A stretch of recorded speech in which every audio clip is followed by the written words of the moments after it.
오늘은 호미곶과 구령포 일대를 돌아보려 합니다. 급행 버스를 타고 1시간 이상 이동을 해야 해서 아침 식사를 먼저 챙기려고 호텔을 나왔습니다.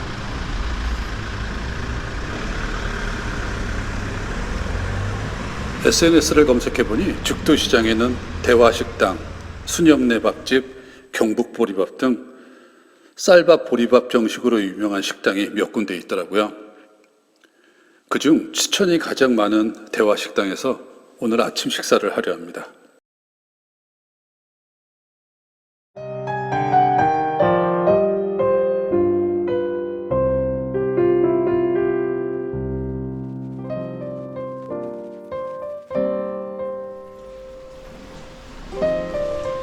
죽도시장에 들어섰는데 아침을 준비하는 활기찬 모습입니다.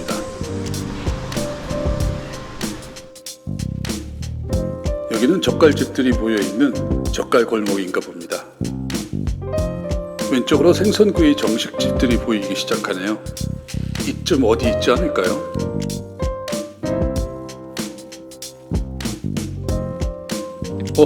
순영내 밥집 여기 있네요. 근데 대화식당은 왜 안 보이죠? 왼쪽 골목으로 들어가 다시 거슬러 올라가 봐야겠어요.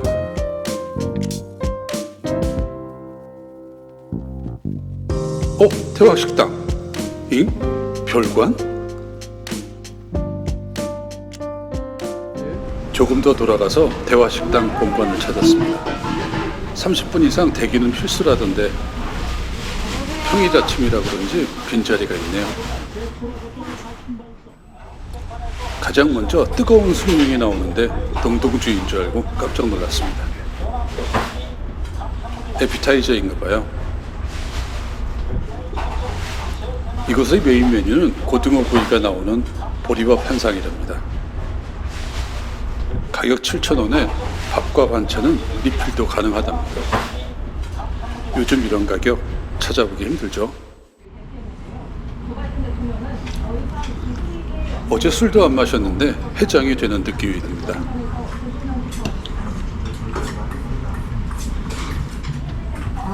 쌀밥, 보리밥 반반을 주문했는데 쌀밥만 가져오셨어요.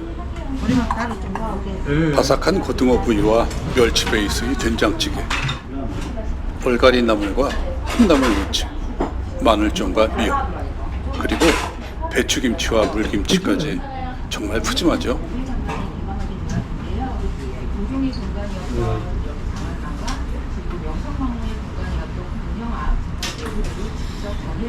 맨밥에 반찬과 된장찌개만 먹어도 입맛이 도네요.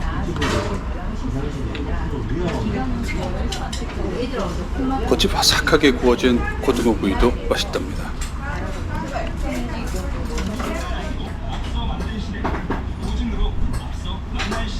밥 위에 얼갈이와 나물, 콩나물을 얹고 촉촉함을 위해 물김치도 넣었습니다. 고추장과 참기름 그리고 된장찌개까지 넣고 슥싹슥싹 비벼줍니다.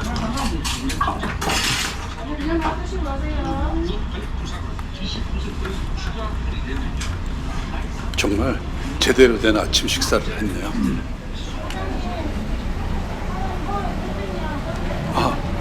이곳이 허영만의 백반기행에 소개되었나 보네요.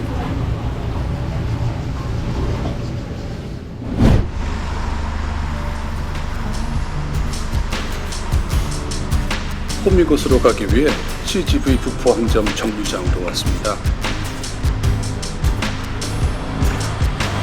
부천범 급행버스를 타고 갈 건데 목적지까지 정류장이 47개나 되네요.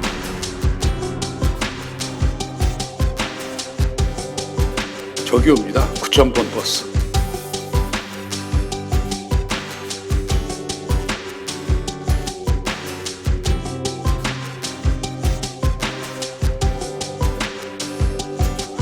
버스에 아무도 없어요.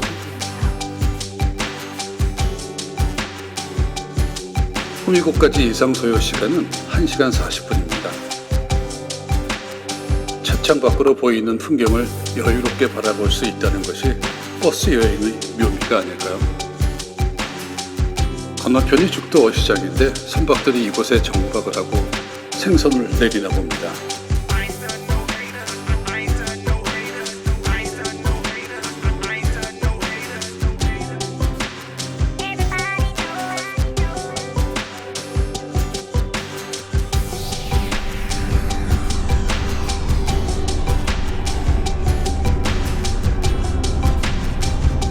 마을과 국도를 넘나들며 한참을 달리던 버스가 기사님이 안내도 없이 구련포 환승센터 정류장에서 20분 이상 정차하고 있습니다. 뭔 일이지? 차가 고장인가? 하고 우아했는데 아마 이곳에 환승센터가 있어 정차 시간이 긴 것 같네요. 기다리는 시간 동안 오늘 여행 계획을 말씀드릴게요. 먼저 호미곶 해맞이 광장에 내려 국립등대박물관 호미곶을 구경하고 다시 버스를 타고 구련포로 가서 구련포 해수욕장, 과메기 문화원, 일본인 가옥거리, 근대 역사관을 둘러볼 예정입니다. 그러려면 뚜벅이 유일한 교통수단인 9,000번 급행버스가 잘 연계되어야 할 텐데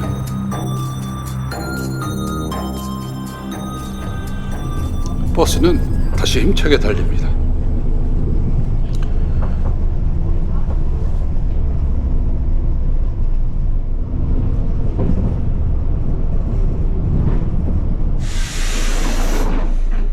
정말 한참 만에 해맞이 광장 정류장에 내렸습니다.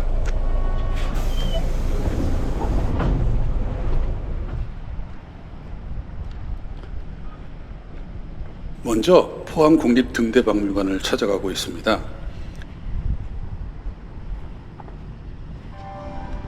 포항 국립등대박물관은 국내 유일의 등대박물관으로 등대와 관련된 역사와 문화, 해양 문화를 소개하고 보존하는 목적으로 설립된 곳이라고 합니다.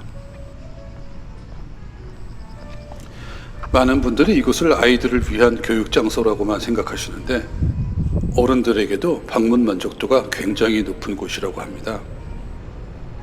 그 이유가 궁금하세요? 이곳에는 전시관, 체험관, 연구동 등 다양한 건물이 있는데 우리 전시관부터 돌아보기로 해요.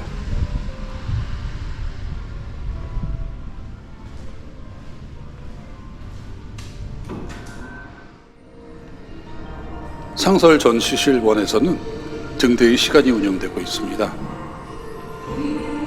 여기 전시에 대한 설명이 있는데 정말 어렵게 써놓았네요. 고대시대부터 지금까지 항로표지의 역사와 관련 소장품을 볼 수 있는 전시랍니다.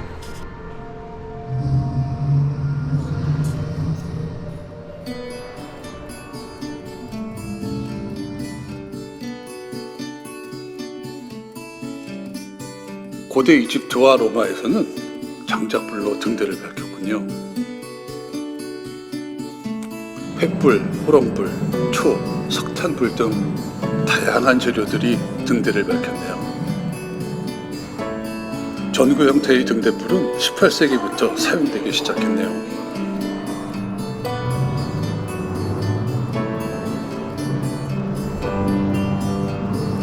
세계 각국의 유명한 등대가 모형으로 전시되고 있습니다.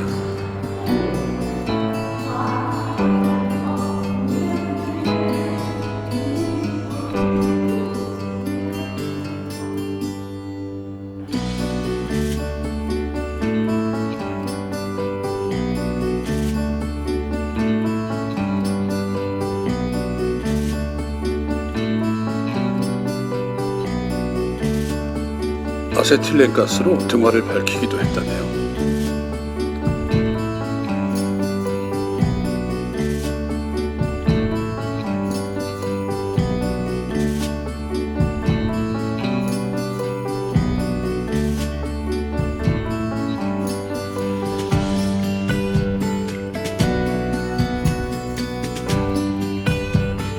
등대에서 근무하시는 분들을 등대직이라고만 알고 있었는데 대한민국 법정 명칭은 항로표지관리원이라고 하네요.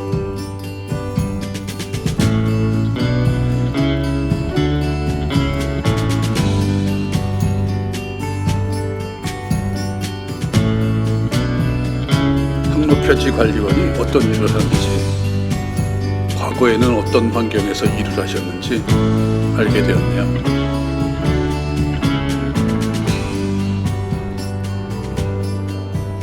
이곳에서 밑그림이 그려진 종이를 선택하여 크레파스로 색칠을 하면 직원분께서 스캔을 해서 영상 화면에 띄워주십니다.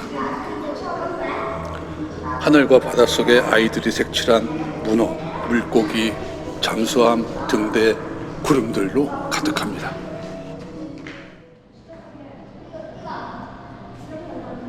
체험관에는 등대와 선박운행, 그리고 소리의 전달과 전파의 파동 등 원리의 해설과 다양한 방식의 체험 프로그램으로 가득합니다.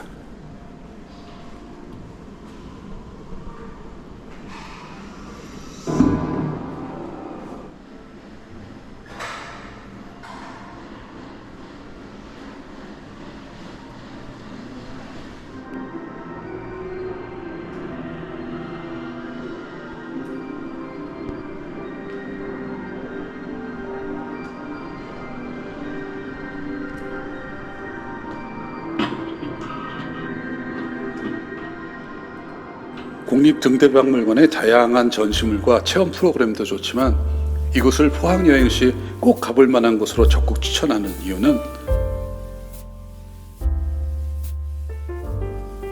바로 이곳 전시관 2층에 있는 바다전망 테라스 때문이랍니다.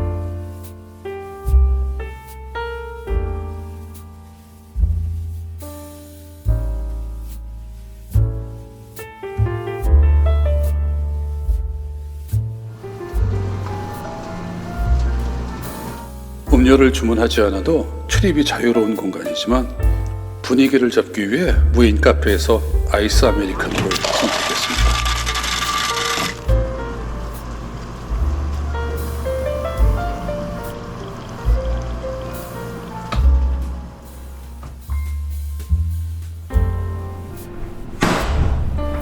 실내 테이블도 좋지만 바닷바람이 부는 야외 테라스로 나왔습니다.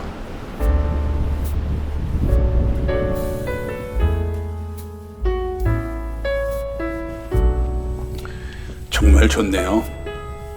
한참 동안 바다를 바라보았습니다.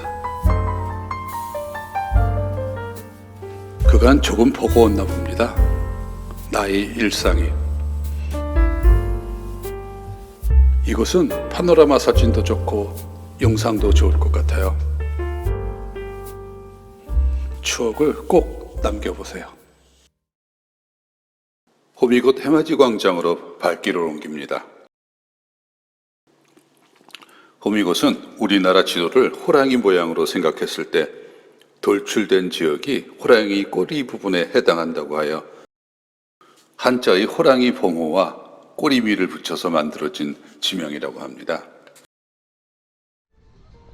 호미곶 해맞이 광장을 찾는 이유는 우리나라 가장 동쪽의 일출을 보기 위함도 있겠지만 또 다른 이유는 포토스팟으로 유명한 상생이 손을 보기 위해서겠죠.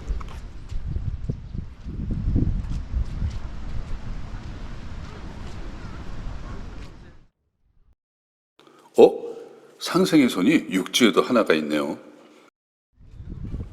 저도 이번에 알게 되었는데 상생의 손은 육지에는 왼손, 바다에는 오른손 이렇게 두 개의 상생의 손이 설치되어 마주보고 있습니다.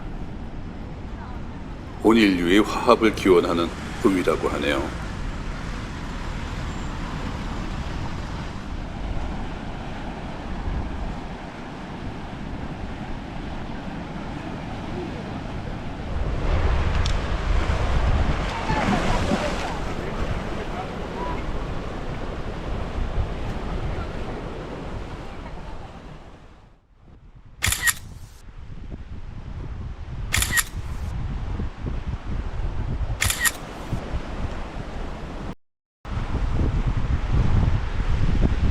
일출을 바라볼 수 있는 시간이 아니라 다소 아쉽지만 일출 전망대의 바다 풍경을 가슴에 담아갑니다.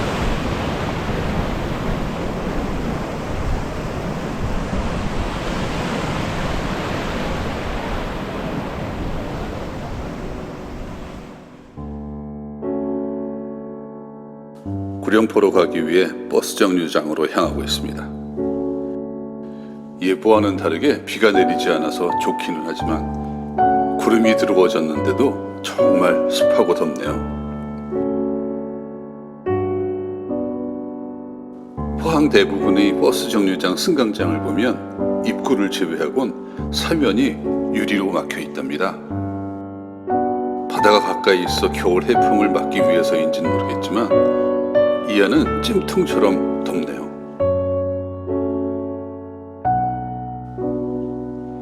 태양이 내리쬐는 밖이 더 낫겠어요. 지도 앱으로 9,000번 버스 도착 예정 시간을 조회했는데 도착 정보 없으므로 조회가 안 되네요. 정류장의 도착 정보 화면에는 20분째 3분 후 도착이라고 나오고 있고 시간이 갈수록 더위에 지쳐갑니다. 결국 30분을 기다려 버스에 탑승했습니다. 구룡포 해수욕장을 보고 일본인 가옥거리와 근대 역사관 순으로 둘러보려 했는데 해수욕장에서 일본인 가옥거리까지는 도보 17분이 걸리는 가파른 언덕길이라 무리일 것 같네요. 구룡포 일본인 가옥거리 정류장에 내렸습니다.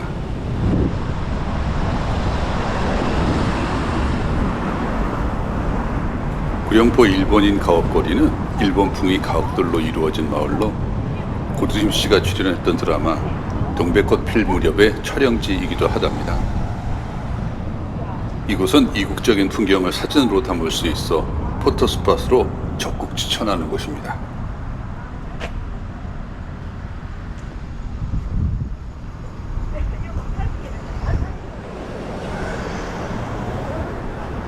자, 우리 마을로 들어가 봐요.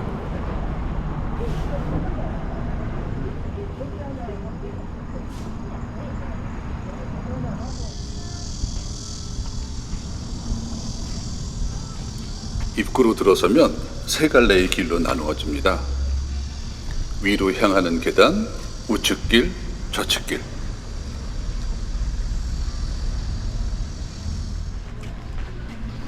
아직 점심 식사를 못한 상태라 근처 음식점을 검색해 보았는데 좌측길에 면옥집이 있네요. 리뷰를 보니 양쪽으로 극명히 갈리고 있는데 괜찮을까요? 여기 있네요. 면옥집.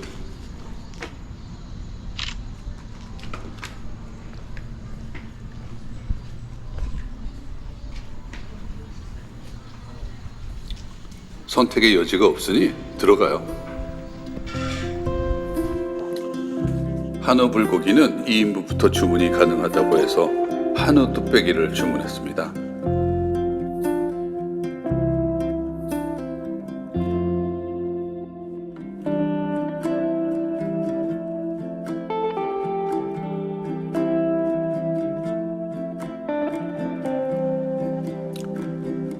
식사를 마치고 나왔습니다.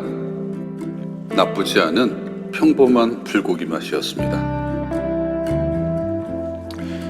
일단 급한 불은 껐으니 천천히 둘러보죠. 일제강점기인 1883년 조선과 일본이 체결한 조일 통상장정 이후 일본은 이곳에 구룡포항을 만들어 일본인 어부들을 이곳에 정착시켰고 그들을 위해 조선인 어부들이 어업권을 수탈했다고 합니다. 지금은 47채의 목조 건물만 남아있고 역사의 산교육장으로 조성 운영하고 있다네요.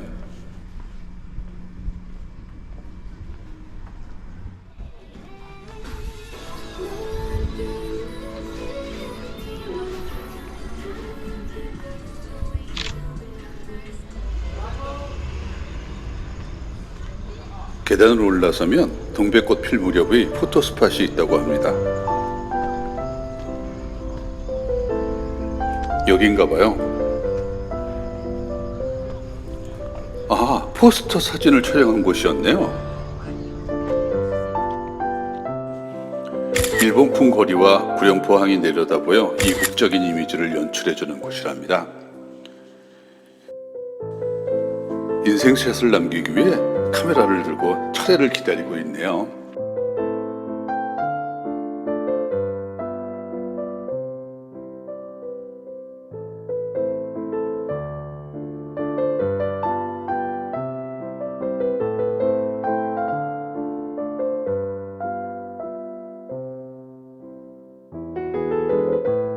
계단을 내려와 왼쪽 길을 걷다 보면 이내 구룡포 근대 역사관이 보입니다.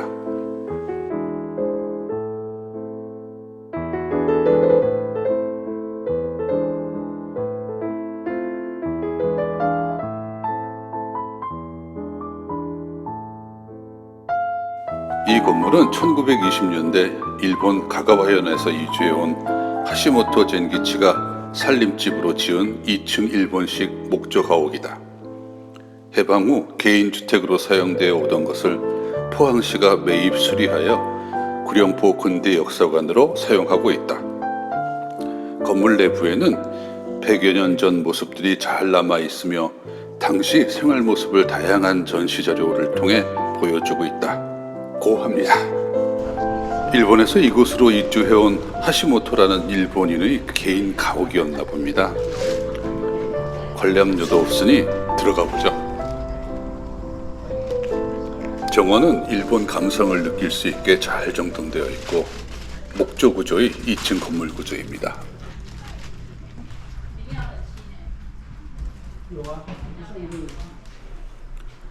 당시 사용했던 각종 어구들과 생활용품들도 전시되어 있네요.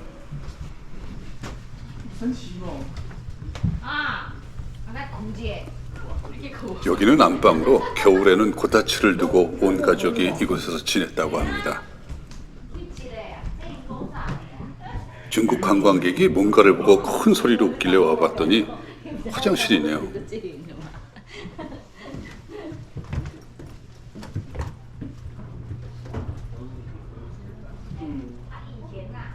좁고 가파른 계단을 올라서면 2층 복도로 이어집니다. 당시 사용했던 재봉틀도 있네요.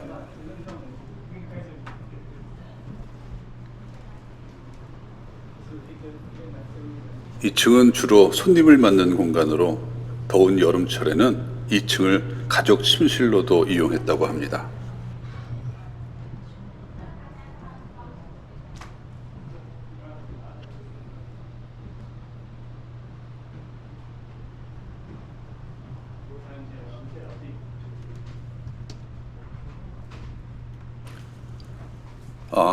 이곳이 손님들이 이용했던 방인가 봐요. 복도의 창문은 유리창살이 설치되어 전망도 좋네요. 숙소로 들어가기 전에 구룡포항을 잠시 돌아보았습니다. 1923년 일제강점기에 만들어진 이곳은 지금까지도 경북지방 최대의 동해안 어업전진기지 역할을 하고 있다고 합니다.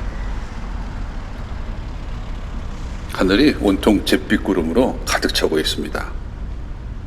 숙소로 돌아가기 전에 죽도 어시장과 죽도시장을 둘러보고 KTX 뚜벅이 포항 여행을 마무리하려 합니다. 버스를 타고 죽도 어시장 정류장에 내렸습니다.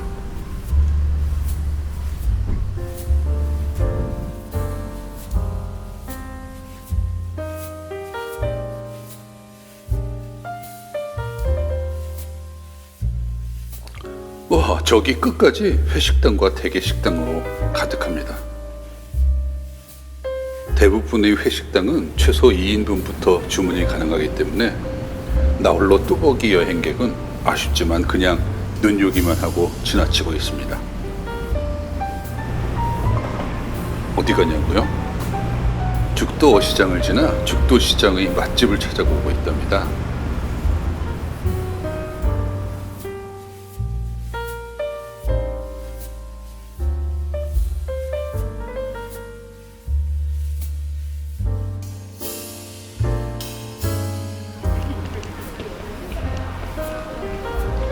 실은 할매호떡이라는 호떡집을 찾아가고 있습니다. 포항시장 간식, 현지인 추천 죽도시장 맛집. 죽도시장 필수 주전부리, 생활의 달인 등의 검색 키워드 1위 또는 상위권에 링크하고 있다고 하네요.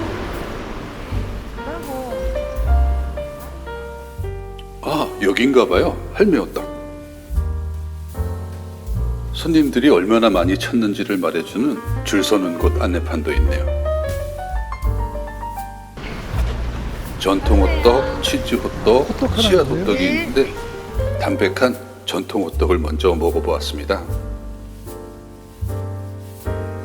이곳 맛의 비법은 3대째 42년 동안 직접 만드는 수제 반죽과 연륜에 있다고 합니다.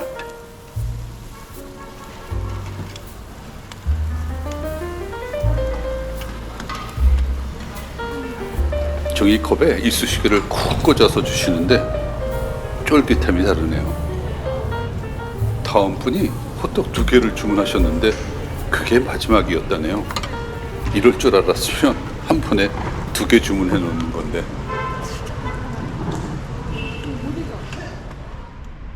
하늘에 구름이 심상치 않네요. 비가 오려나 봐요. 쉽지 않았던 KTX 뚜벅이 포항 여행을 마무리하려 합니다. 감사합니다.